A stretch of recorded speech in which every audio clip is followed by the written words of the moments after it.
Imagine the scenario is that our price is $2,395 and the price they told us that they were quoted somewhere else is $1,900. This $2,395 versus $1,900. So we've got a difference of $495. So the conversation really needs to reflect that. But here's the problem. You don't know what you're competing against.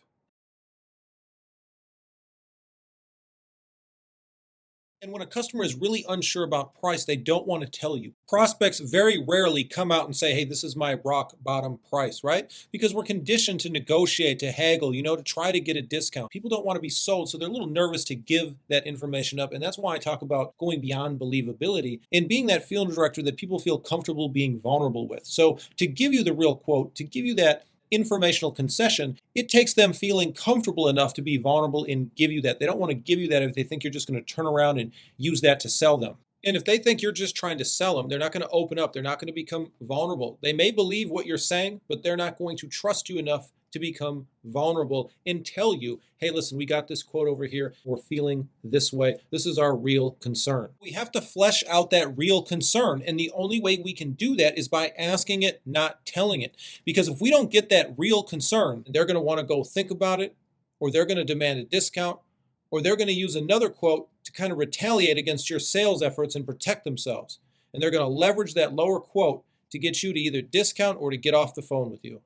The problem isn't the quote or the difference in price. The problem is that you're not in position now to sell that difference. You've lost control of the call. You've received this quote in a defensive position. You're going to react instead of be proactive. You're going to defend your price instead of demonstrating value. And so we lost the sales not for being proactive, but for being reactionary, defensive, and not doing things. On the other hand, if you make the promise clear, then the price will be easy, even if they complain initially. People go into the most expensive stores and complain about price and then buy.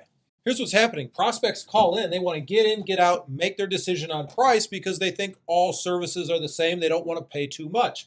But they don't want to tell you that. They want to be polite and non-confrontational. So they're going to pretend to like what they hear and promise to call you back. Now, if you get past that hurdle, they're still probably at somewhere going to ask you for a discount. You're going to press them. You're going to keep them on the phone. They're going to use another quote as leverage against you to come down in your price and discount.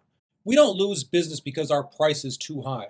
We don't lose business for anything that we do. We lose business for the things that we don't do. Our price is $2,395, and the price they told us that they were quoted somewhere else is $1,900. We're not going to lose the sale here or lose revenue for anything that we do. We're going to lose revenue. We're going to lose the sale for not doing something, for not knowing how to answer the objection. I need to think about it and flesh out the real objection and then handle the underlying concern. And if it's a financial concern, we need to know how to handle it.